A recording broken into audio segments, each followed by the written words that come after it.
So good afternoon, everyone. Thank you for having taken your time to come to this interesting discussion on what worked and what didn't work as good in the Pakistan energy sector. So without further ado, let me start with the 5 key messages that we got from our study. So first one is that ADB has been the leading development partner that work in very challenging circumstances.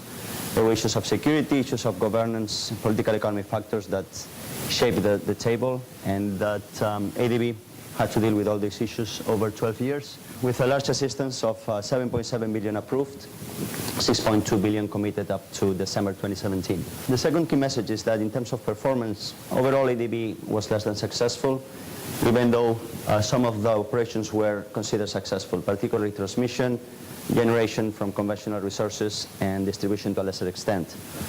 The lower performance comes from sector reform, a PBL that so far hasn't produced the desired results, and then the support to clean energy, energy efficient renewable energies. In terms of results, ADB did contribute to improve power supply reliability, but limited impact on improving the financial sustainability, as we have seen in ever-growing circular debt, which is reaching unsustainable levels as of now. The fourth message is that ADB's provided a limited technical assistance and capacity building support, considering the 7.7 billion total, most of it infrastructures, but only 8.3 million in terms of soft costs, in terms of technical assistance, even though some of the operations did have some support facilities. Finally, ADB Performance was overall less than successful, but it's considered and understood that without ADB, the situation in the sector in Pakistan would have been much worse, as ADB was the leading development partner in the country. So, as a backdrop of this evaluation, I want to mention the following. The SAPE is a newly introduced product that ADB came up in the past 2 years. We're going to be looking at particular sectors in particular countries. These reports will have a focus on various things, mostly looking at the context, looking at the performance of ADB, at the results on the ground, and at the way forward. What are recommendations we think that can support the future engagement? Pakistan is ADB's second largest borrower for the power sector, and ADB is the largest donor in the energy sector in Pakistan. ADB has been working, as I mentioned before, in a challenging environment. And in November 2018, we went to Islamabad to meet key stakeholders from the government, which in general confirmed most of the views of the report. So let's go into more details. This is a graph that represents ADB's assistance. We have 6.2 billion committed up to December 2017, and we can see in the leftmost column that they are more or less distributed in similar amounts. Mostly power distribution, these are 2 MFFs, one large PBL, 1.1 billion. However, disbursement up to 2017 has been not as desired, mostly because of the issue of these 2 operations, which are almost completed, but disbursements have been only 38%. This is 2 MFFs, one is renewable energy, the other energy efficiency. On the other hand, we can see that the sector reform PBL has been fully disbursed, which accounts for 1/3 of the total disbursements. The assistance was mainly sovereign, with 5.5 billion, and only 700 million in terms of NSOs and non-sovereign. And the main instrument used in Pakistan energy sector in 12 years were MFFs, with 6 of them, which amounted for 4.7 billion in terms of approvals. Let's look at performance. ADB worked in a challenging environment and supported transmission, generation, and distribution in a successful manner. Now, lower performance in terms of sector reform and support to clean energy, renewable energy, and energy efficiency. Also, the circular debt situation that affects the whole power supply chain has been affecting all different operations, and that's why it's considered that the whole program is less than likely sustainable, mostly because of the issue of cash shortages that start in distribution and go all the way to generation and suppliers of fuel. Finally, it's considered that whole performance is less than successful, as more than half of the objectives that were intended were not fully achieved. This graph shows approvals, disbursements, and per subsector. So we can see sector reform regulation, the 1.1 committed and disbursed, and the results not as good. That's why in red color. Whereas the middle subsectors are considered successful, 2 of them, to a lesser extent distribution, and these are the different disbursement amounts. We want to mention also that for renewable energy efficiency, most of the success came from NSOs that supported some wind farms and some hydropower, but the support from MFFs of sovereign were considered less than successful, as there were some issues in the design that made them even less than relevant. So we have discussed the performance of ADB. Now we'd like to look at what happened on the ground. What are the results on the ground of this portfolio? So we have seen mixed results. Significant improvement in terms of power supply reliability. There's been large capacity additions at the transmission and distribution level. There was more capacity for the power utility to discharge power, which increased the reliability and reduced the hours of load shedding. But that, as some of the inefficiencies were not addressed, eventually the more generation, the more consumption, the higher the losses, which increase the debt and reduce financial sustainability of the sector. Also, there's been a modest increase in terms of additions to the share of clean energies. We find issues at 2 levels. In terms of external, and these are the issues that affected the portfolio that came outside of ADB. New upcoming generation over 10 gigawatts that are not going in parallel to the capacity additions of the transmission system, which essentially, if there is no balance on the transmission and distribution side, all that power won't be discharged and there will be issues with stability in the grid. So that's one issue to consider. Other issues that SOEs, we haven't seen enough incentives for them to perform efficiently. There are talks of privatization. Some of the discos should be privatized or at least commercialized. But as they are now, as SOEs, the kind of environment that they have is that there is no really a push for the discos to improve their efficiency. We found intra-energy agency coordination relatively poor. Some of the departments don't talk with each other, some of the agencies don't talk with each other, which creates some imbalances in the development of the sector.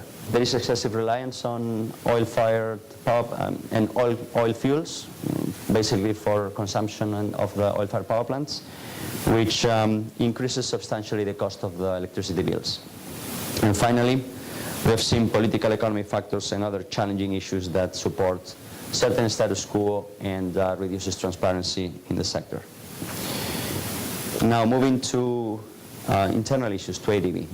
As mentioned in the past, the analytical support to the large portfolio, we haven't seen it there. There is not much evidence that that support has been enough. Part of the recommendations are actually to increase this, to provide more capacity to the executing agencies, to provide more technical analysis for the country and for the different agencies and organizations to take decisions. We have seen certain design flaws in some MFF programs. Some MFFs have been good when there was a long-term plan in place. Transmission is the example. But others with a real long-term plan with one agency and when a clear idea of the going forward, that kind of design didn't work, and 2 MFFs were cancelled after the first tranche. The ADB policy-based loan have failed as today to trigger substantial reforms. It's true that there's been elections in 2018 which eventually stalled the whole process, but so far, since it was closed in 2017, we haven't seen some of the reforms that were supposed to happen. Finally, limited internal reporting and availability of information. In 12 years of operations, there were only 2 PCRs completed, and that makes difficult our work because we have to rely on secondary information, reports from government, rather than reports from ADB teams, which are the ones that know better the projects. So, moving forward, I do suggest to focus in 5 areas. Mostly, the support has to be integrated and coordinated across agencies, subsectors, development partners, etc. Reform efforts, governance and financial sustainability are crucial to continue development of the power sector. It's almost essential commercialization and desirable the privatization of DISCOs. There should be adequate choice of instruments, and also the ongoing reporting is an issue that has to be addressed. Finally, the report came up with 8 recommendations, 4 strategic and 4 operational. So as you can see, the first one, we recommend to support improved governance and interagency coordination. This has been, in our view, one of the main problems. Even if there is financial support, there has to be ownership on the receiving side in order to push for certain reforms and for implementation of infrastructure investments. The main issue is to address the circular debt. As of now, it's considered there are $10 billion that has not been paid across the supply chain, and that is around 3% of GDP of the country. That creates a large problem in terms of public finance that requires to revise tariff structures, subsidy structures, etc. We recommend the support long-term planning and improved management systems that go coordinated and along infrastructure investments. We cannot do infrastructure investments without long-term planning because we end up having generation in the wrong place or the wrong type, which is not coordinated with how we're going to discharge that power. And finally, the 4 operational recommendations. Support the development of competitive electricity markets. There is something already working in place. CPPAG has created a single buyer market, but that has to move towards competition. There are many merchant plants which are having long-term PPAs, and that eventually some will close, others will be revised eventually, but that's something that has to be looked at. Second is that ADB should promote sovereign investments, not rely only on NSOs for generation, but also go with large sovereign investments for base load.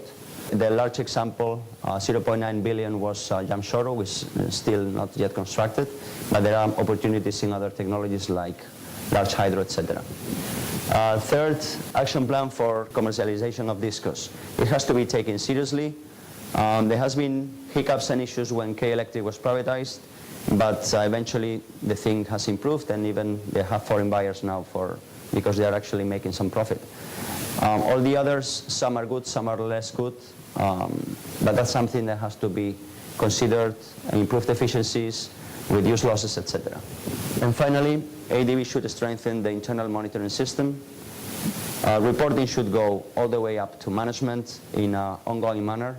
We cannot wait years to actually hear what happened with a particular project. Even though protocol allows for that, it should not be the case. So these are the key messages, issues, and recommendations of the report. I would like to open the floor for the panel, so thank you very much. Good afternoon to one more session on examining what's working and what is not and why. For this session is to talk about 2 big areas of issues. One is what is happening there on the ground. Now from the words of the experts, we heard the evaluation, but from the words of the experts, what is actually happening there? What are the challenges on the ground? And secondly, view forward. What has to be done? What can ADB and should ADB do going forward? A number of plans are already on the way, and we will hear about them during this session. And without further ado, let me start with our panelists, and start first with DG Werner, right? Who is right there in front of the responsibility of moving the agenda of ADB in this area. Werner, you have been in Pakistan, you're not only the DG now for the region, but you were there for 5 years. So you truly understand what is happening there. In fact, some of these operations were operations that were put in place by you, right? So you do understand what's going on there on the ground. So what are the key obstacles? And what would you say is the ADB's experience in promoting reform and addressing these so serious issues of energy supply in Pakistan? So no, thanks a lot for the introduction. And indeed, I was country director in Pakistan when we formulated that project. And I think the two questions that come to mind when we did this, number one was, do we do the right thing? And then the second is, do we do it the right way? And when we looked at Pakistan, we did our country partnership strategy, and it's very clear that energy is a systemic issue. It's not just a sector issue. It had larger implications for development by and large. There were large fiscal implications. So we pride ourselves as being a leading development partner, and we thought we can't fulfill that role without tackling the energy sector. The problems have been pending for a long time, and we know it'll be a challenge, but if we wouldn't take on that challenge, we felt we would be at the margin of things. And I think the findings to some extent validated that position, because despite the shortcomings that we experienced, the conclusion is things would probably be much worse without the ADB having been there. The second thing why we went into this also is that, and it's again validated by another reform, a report by IED on program lending. Under which conditions should we do program lending? And it was shown in your validation that those sector programs have the highest chance of success if you actually combine policy reforms with a substantive investment program. And that was the case in Pakistan as well. So sometimes you do just a one-off type of intervention, or you only do a program loan without the investment. Here we actually followed or even anticipated the findings of your report, in that we tackled a sector both at the policy level and at the investment level. So I do think the conclusion here is, yes, we did the right thing. Now, doing it right, obviously, it has shown that some of the expectations were not met. I think the first questions we have to ask ourselves is, how do we actually define our expectations, and who is responsible for this? And I mean, that is something I think is a again, generic problem in the bank. We have board members that often has very high expectations of what can be done. And I should be cautious, but sometimes these expectations are a bit unrealistic. But that puts a lot of pressure on staff to satisfy of what can be done. Of course, in theory, what we presented is, I believe, quite conclusive and was logically clear. But there are a few factors that we can't control, and one of them is the governance angle. So if you look at governance, which is obviously a main factor in a program like this, it's the governance in the program itself. You talk about privatization. So we wanted to deal with the privatization, but there is huge obstacles to this. And quite honestly, as a multilateral organization, you can't deal with the labor union who are opposing privatization. It is for the government actually to take a very clear position on this. But even the government is subject to political pressures.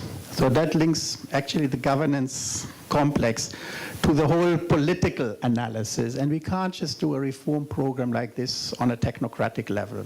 As I said, I do think if you look at the reform mode metrics and how it's all mapped out, I still believe it was actually designed in a good way. But the implementation was marked by governance issues, and in that regard, the political economy, because you have different factors that have different views. So if you design a project, you need to look also not just at the governance in the sector, but you need to look actually at the governance of the reform process itself. Who is leading it? Who is having the ownership? In that context, Pakistan, again, we worked very closely, of course, with both Ministry of Power and Ministry of Finance. But in more than one occasion, Ministry of Power and Ministry of Finance were not on the same page. So, I mean, again, different people had different views, and that is something one needs to think about. Who's your client? Who's your partner? And how is actually internal consistency within the client, because there are various constituents there. How is this being managed? And I think that is something, I think, a lesson learned going forward, where we need to pay much more attention to this. I'm, by the way, heartened by the fact that now, with the new government, this aspect of internal governance seems to be much more positive. There has now been advisor, the Ministry of Energy is one Ministry of Energy as compared to water and power and oil and gas. So I think political environment has changed, and I think for the next phase, at least that is something which looks a little bit more hopeful. But the governance of the reform process itself is very, very important. Two more factors to point out. One, of course, linked to the expectations is the issue of resources. Expectations are very high, resources are very limited. And if you look at the resources that other development partners sometimes provide for a program like this, the resources that we could make available for this is actually very, very limited. So I do think that the quote-unquote productivity of ADB staff is extremely high in actually getting this $6.2 billion, even $3.2 billion implemented to develop the reforms, the analytical work behind. I believe that the staff has done extremely well on delivering what was done, but we have been in a very constrained resource envelope that has to be recognized. The last point for success is, I think what's really important is to have this process country-led, or at least the country office needs to be strongly engaged, and I personally was very much engaged, because you need to have daily interactions with the clients, and not just with the clients, also with the development partners. That was a program that was very closely coordinated with the World Bank and the IMF in particular, and there was literally on a daily basis, or at least weekly, I met with the World Bank country directors, and we made sure that messages are being coordinated, and it went up to highest level ADB president, or in the World Bank, Sri Mulyani, that really this coordination can only be assured if you actually are very strongly involved in the country. So I'll leave it at this. Thank you. Thank you very much. Thank you, Werner. Thank you for setting the stage.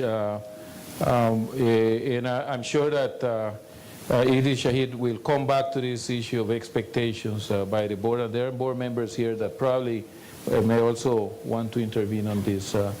Let me now go to Yongping. And you are the thought leader in the energy sector in the bank. And we heard what Alfredo said. Pakistan is the second largest borrower in energy, and ADB is the largest provider of funds in energy. So we definitely have a very rich source of learning. What have we learned working in Pakistan that can be generalized for working in difficult environments? Yeah, thank you, Marvin, DG, for this question. Actually, I've spent 20 years in the bank, but I've never really worked in Pakistan. So I have to start saying I'm modest when I talk about the experience. Probably beyond Pakistan is more general, my working experience in Asia. Looking back at my experience and also ADB's support in different countries in energy sector, Pakistan is second largest, but I have experience in India, China, and other countries, Philippines also. I think that when we talk about our operations, the reform process, we need to have two things right. One is priority right, the other one is sequence right. Priority is actually, everyone knows that I put it in this way. I put that everything we do, we should put people's interests first. People first policy in the sector. So in that sense, I believe that what we are doing right in extending transmission lines, generation capacity, and more reliable power supply is a good thing that we have improved effectively lives of people. And that's number one consideration before we talk about other issues, other challenges. If we have contributed to make people's life better, I'm happy that ADB have done the right thing. So in that sense, I think I'm happy to see ADB has made positive impact in 3 key areas of supplying reliable power. So that's the first observation. Second part is about sequence of a reform process. I have covered several countries and supported also reform process in different countries. What I have seen that reform process need the right sequence. For example, in the Philippines, we should start with a right regulation framework. Some people will say independent regulation framework, but I would call it rather effective regulation framework. That's number one important thing. Then we have to have enough players in the power sector, on the generation, whether it's private, the government, but we need multiple players in the sector before we create a competitive market. And that sequence has to be there. I must say that I observed also a mistake we made in some countries, even including here. 15 years ago when we started, the first thing we did was creating a competitive market next to ADB building. But at that time, there was not enough players bidding in the market. It's only national power here in the Philippines. So it was a wrong sequence. So we have to reverse and took much longer time to fix that process. So Philippine reform process took 10 years and more. And when we talk about the sequence, make the sequence right, but also the right context, right environment to push for reform. And what I have observed is also that the reform can be pushed and can be more successful if we have a comfortable surplus generation situation. If we are suffering from shortage, power supply shortage, there's no way we can focus on reform process. We'll be busy providing, meeting the challenges of daily power shortages. In fact, that in a number of cases that we do have successful power sector reform, actually the power supply situation was comfortable, or even in the case of Philippines was a big surplus. So actually that was it's a good environment that to push for reform. I'm happy to see actually partly because of ADB's effort, but also generally in the country, investment in the country, we start seeing a more comfortable power supply situation. I think the time perhaps is right, better now than 5 years, 10 years ago for pushing for reform. So that's what I can offer as my reflection. Thank you very much. Now come to the perspective of AD Shahid. You bring a very special perspective to the panel and to the audience because you're not only a board member now, but also world high-level authority in Pakistan, Secretary of Finance, during part of the period that we are assessing here. So you do obviously understand the context and the situation prevailing there. We heard about expectations of board members and government too from Werner. Are you happy with what the bank delivered in Pakistan? What are your expectations with respect to what ADB can do in that very difficult context? Well, thank you very much. I think this is a subject on which whatever I might say, there would always be a second opinion on that. So let me say that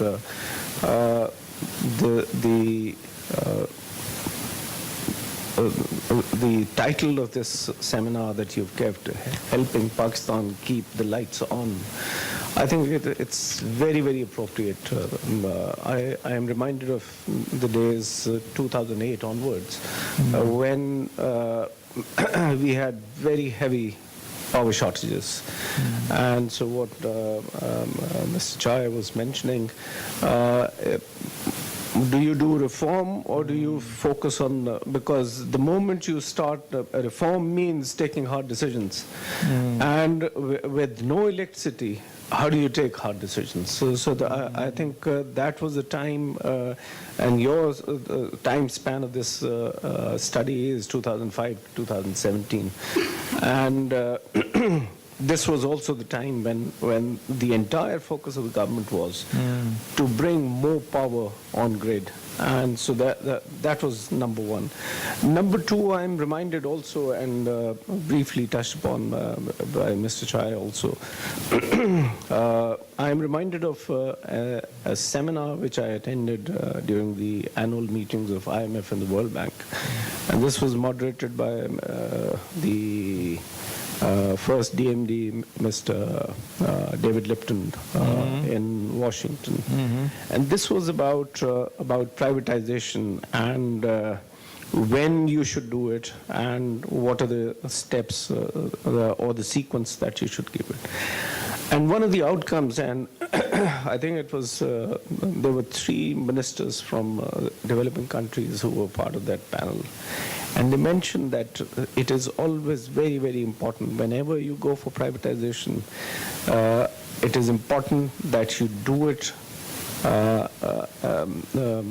in a way that you meet the expectations, number one, but also that these are done in a more sequential manner, and so that you can achieve the results.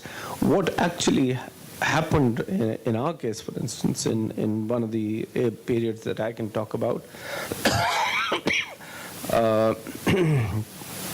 we started with the privatization process for instance, for the distribution companies, and it took longer than what the authorities expected. They were engaged in privatization of some of the other organizations, and by the time they reached this point, the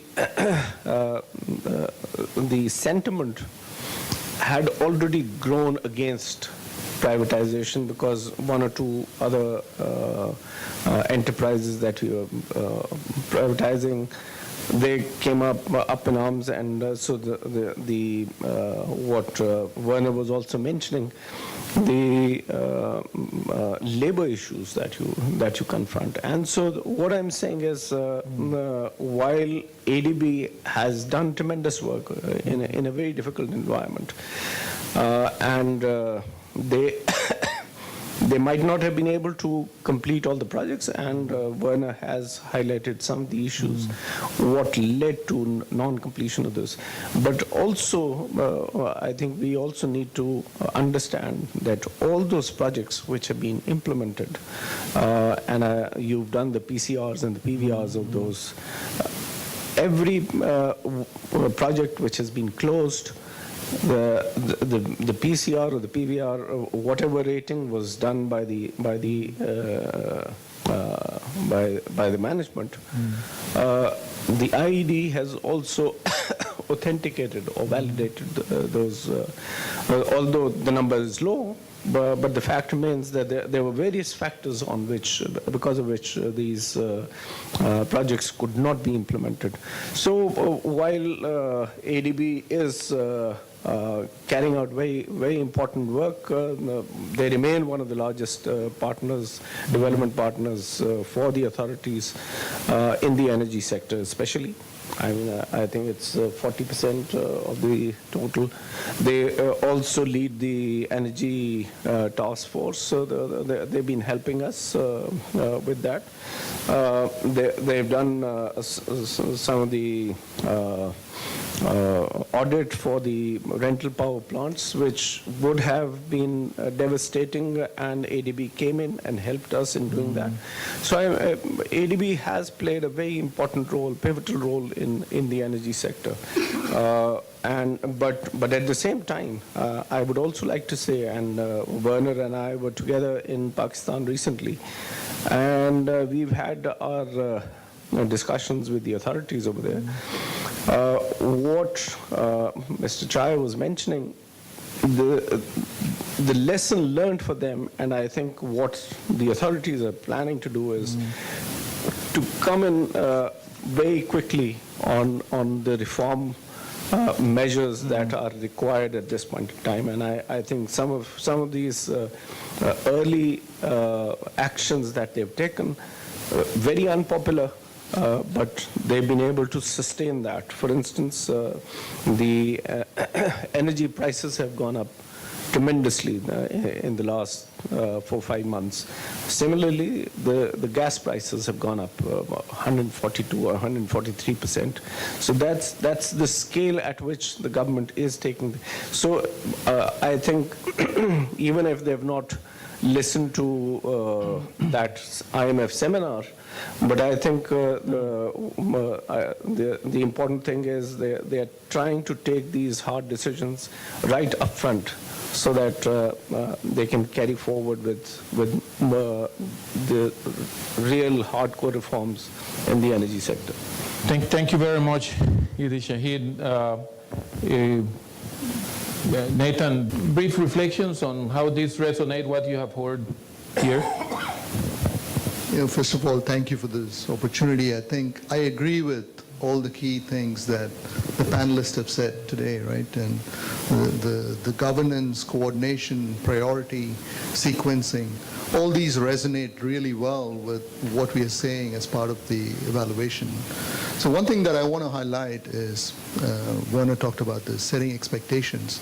When ADB takes on a big reform challenge in a country, it is very important to understand and be clear about what is it that you're trying to change and in what time frame, and be realistic about that.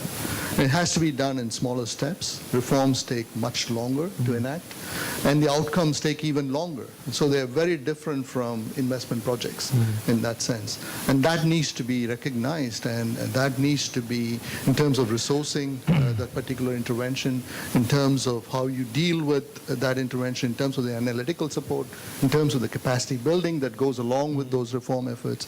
All that needs to be factored in, and I think that's crucial. That's the first overarching message that I want to say, which resonates with the evaluation. Second is, in Pakistan, the situation on the ground is it's conflict affected. There are security concerns. And so it's a difficult environment to operate in. And this is over and above a typical country where government changes, the vested interests are changing, and so reform efforts automatically face all those constraints. And so on top of that, you have the security situation and the fragile environment. And so reforms succeed only if you have ownership from government. And to get ownership from the government, you have to build trust and you have to build respect. And that comes from a longer-term relationship. And I think that needs to be factored in as well. And so the fact that ADB has been engaged with Pakistan for such a long time, and that has been the #1 partner there, goes a long way in establishing that relationship. So I think there needs to be that recognition that, okay, reform maybe is slower, but could happen. And that's something that we found out when we were there in Pakistan in November last year. One of the things that came out loud and clear was the new government means business in terms of changing governance in the country, and they said that's their #1 priority. As to whether that really translates into action on the ground, time will tell, right? But it came out loud and clear. The third thing that I want to highlight as an overarching message that comes out in the evaluation as well is this coordination between the various agencies in the country, but also coordination among the various key players that are participating in the country. And in this case, with such a large proportion of energy being supported by official partners, it's important that these partners are all well coordinated, because we are still a drop in the bucket when compared to what the country's needs are and what the country is trying to do. And I think this goes back to sequencing, right, which is who is good at doing what. And so we have to identify this among the various partners. And if it's ADB that has the money and can do bigger investment projects, maybe that's what ADB concentrates on and leaves some of the other activities to some of the other partners. So now let me tie it back to Pakistan evaluation that we did and give two specific examples, right? Be very quick here, Yes, right? right. So I think the first one is on reform, right? This is sequencing. See, ADB, the big reform element started happening from 2014. Right? There was an earlier attempt in 2009, but was cancelled. And so by 2014, a lot of investments had already happened. So sequencing was an issue there as well. Another is on the privatization of discos. And here there were vested interests, as one can expect with SOEs, but a key effort to overcome that would be to establish incentives in place for SOEs to take on institutional efficiency improvements, and that's still work in progress. So let me stop there. Thank you very much. We have learned a number of interesting elements of working in this environment: manage expectation, manage sequencing, right? Understand that reform is more difficult in time of crisis. We heard about the commitment of the Pakistan government to move forward, taking very difficult decisions at this time. We heard about the importance of building trust with governments, but we haven't heard about going forward. We haven't heard about what are the plans. We understand the issues. What is ADB going to do going forward? And so that's the key question to Werner. In a nutshell, perhaps if you can illuminate the audience. What is your plan? What is ADB's plan for Pakistan in this sector? Yeah, I think we follow the recommendations of this evaluation report. We said stay engaged.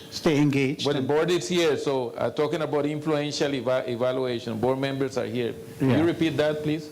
No, we follow the recommendations of the report, which quite clearly said to continue to be engaged. In fact, it's in paragraph 165 of the report, to be specific. And I mean, look, the agenda isn't finished yet, and as some people said, Yang Ping said, it takes 10 years or sometimes even more to reform. So the circular debt certainly is the key thing that I think, if I look at this reform program, where have we failed? I look at the circular debt. That's, I think, it was there before we started the reform. We did the reforms, a lot of things have improved, but the circular debt is still there. And we are working with the government to reduce this. So a lot of people ask me, so what makes you feel confident that this time you're more successful than you have been in the last round? And I think it's coming back to this issue of governance and ownership. There were issues that really were outside of our control. Under the past program, for instance, we discussed surcharges and things like that to address the issue. But then the courts came into the way. Somebody went to the High Court and a stay order was done. So again, it's all this governance agenda that, I'm not saying it only was the lack of the will of the government, because sometimes the government was quite willing. But so the management of the reform process in itself, to create ownership and communication to the public about the reforms, we need to put more emphasis on this. It cannot just be a technical thing that ADB negotiates it with the government or the Ministry of Finance. I think that is one key lesson, that we need to have much more emphasis on communication strategy. And it's not just the ADB, it's ADB together with the government. I think that's one area going forward where we will do things a little bit different. That's a very important area. Beyond this, of course, we have actually half of the work already cut out, because under the previous work that was done, there are a number of issues pending that are yet to be done. Capacity is another thing. It was also highlighted in the report. Both analytical support and capacity support needs to be strengthened. So again, that is something which we'd like to do.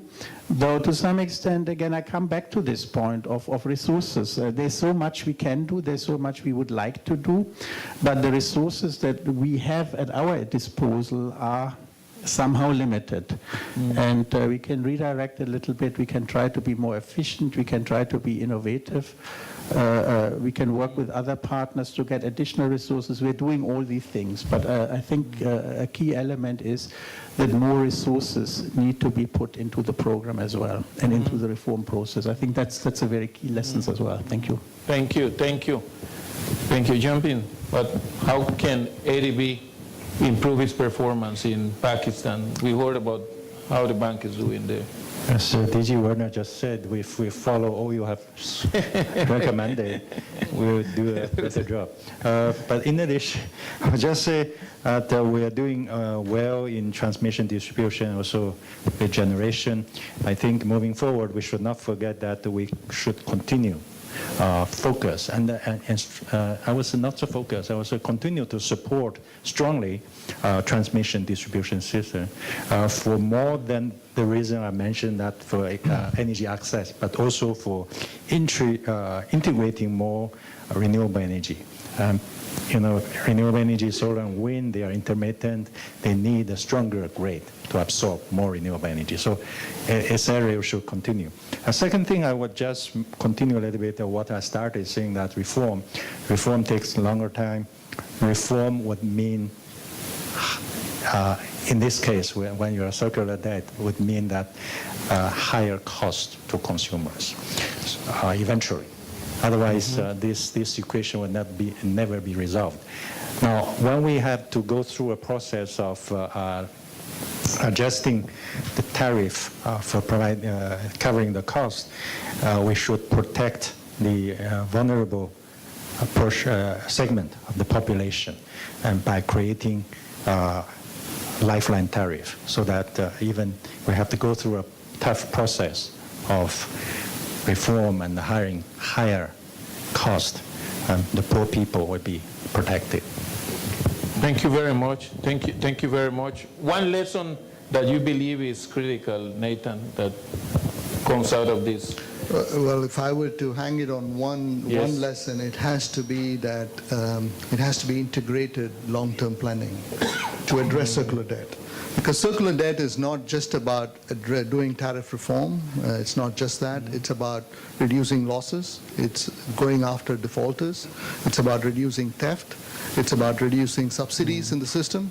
So it's a multi-pronged effort. It's about coming up with an integrated long-term planning, renegotiating all these high-priced IPP contracts that have been issued, where now you have alternate options for renewable energy that are cheaper than these IPP contracts that are there in the books. ADB should go help Pakistan renegotiate all these IPP contracts and allow renewable energy to come on board, which is good for everybody. It's cheaper and it's good for the environment. It's better for dealing with pollution. So I think it's an integrated multi-pronged, holistic approach that needs to be engaged.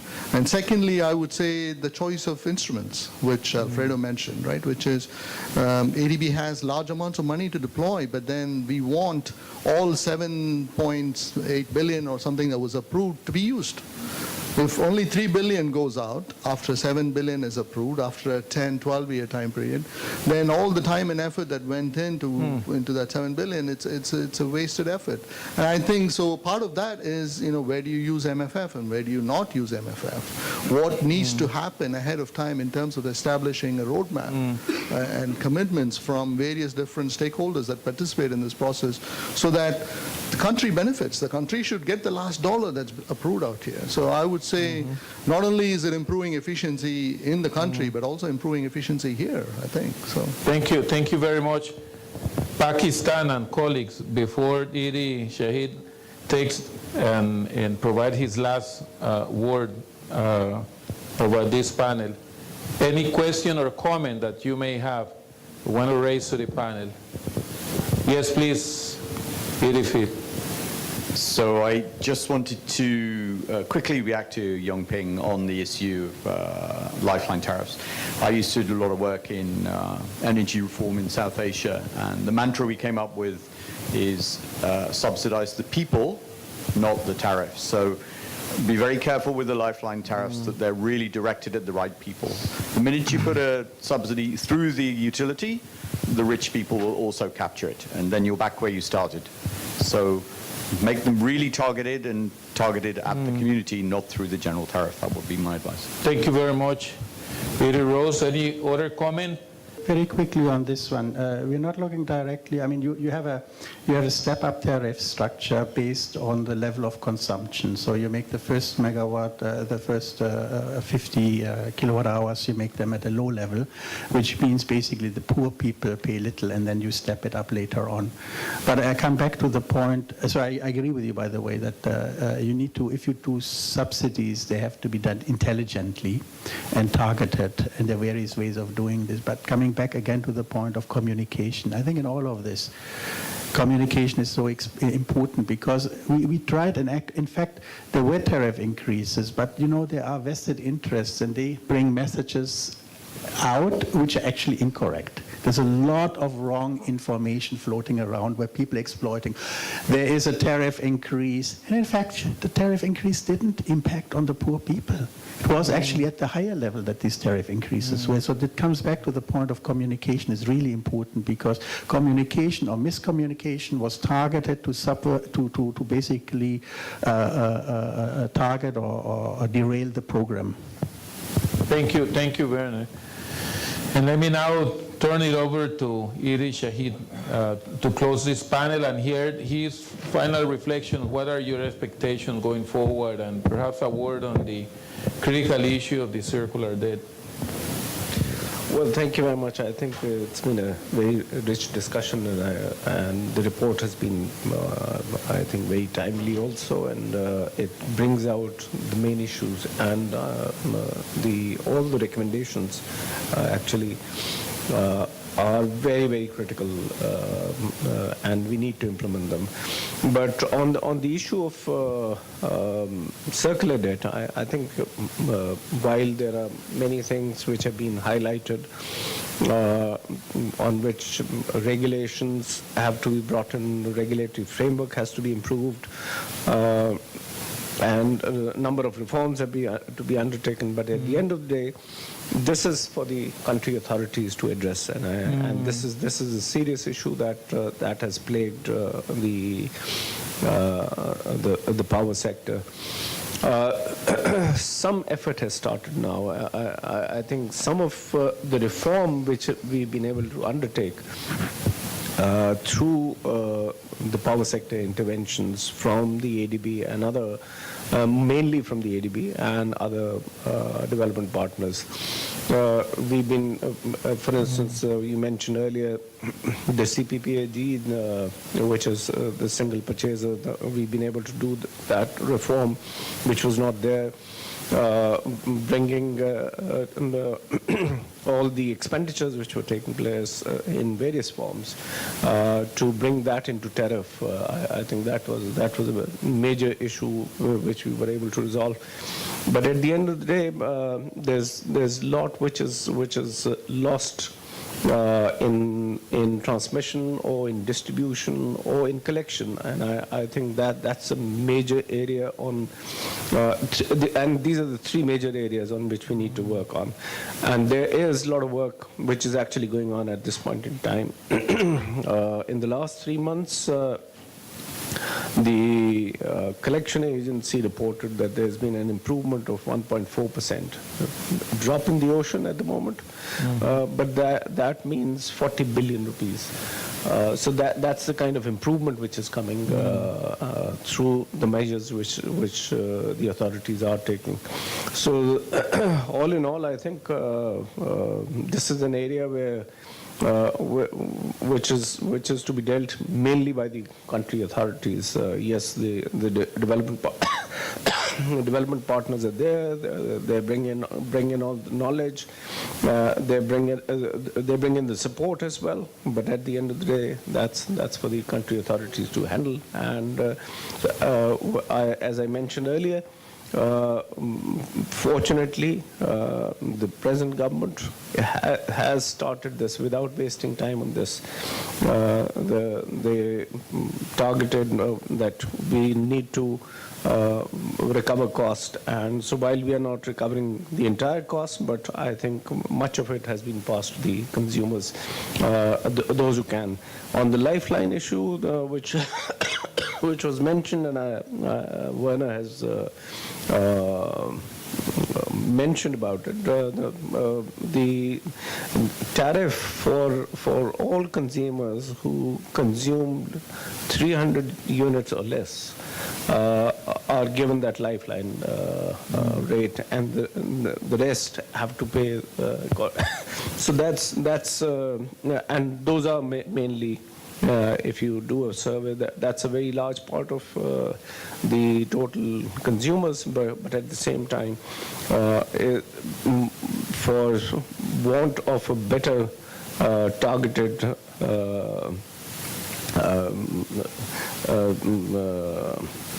lifeline, I think that's one thing that we've been able to do. And, so that's where much of the focus of the government is going at this point in time. Thank you very much, Edi Shahid. I think that's a nice note on which to bring this panel to an end. The message you are conveying that things are changing, that action is being taken by the government authorities, and the very important message too that never forget that we are partners in development, but it's the government authorities who are in control, as you said. We thank our panelists very, very much for their knowledge and for their contribution, and thank you all also for joining us. Please join me in giving them a very well-deserved round of applause. And thank you very much to Alfredo, too, for a great job and a very good presentation. Thank you all very much, and have a good afternoon.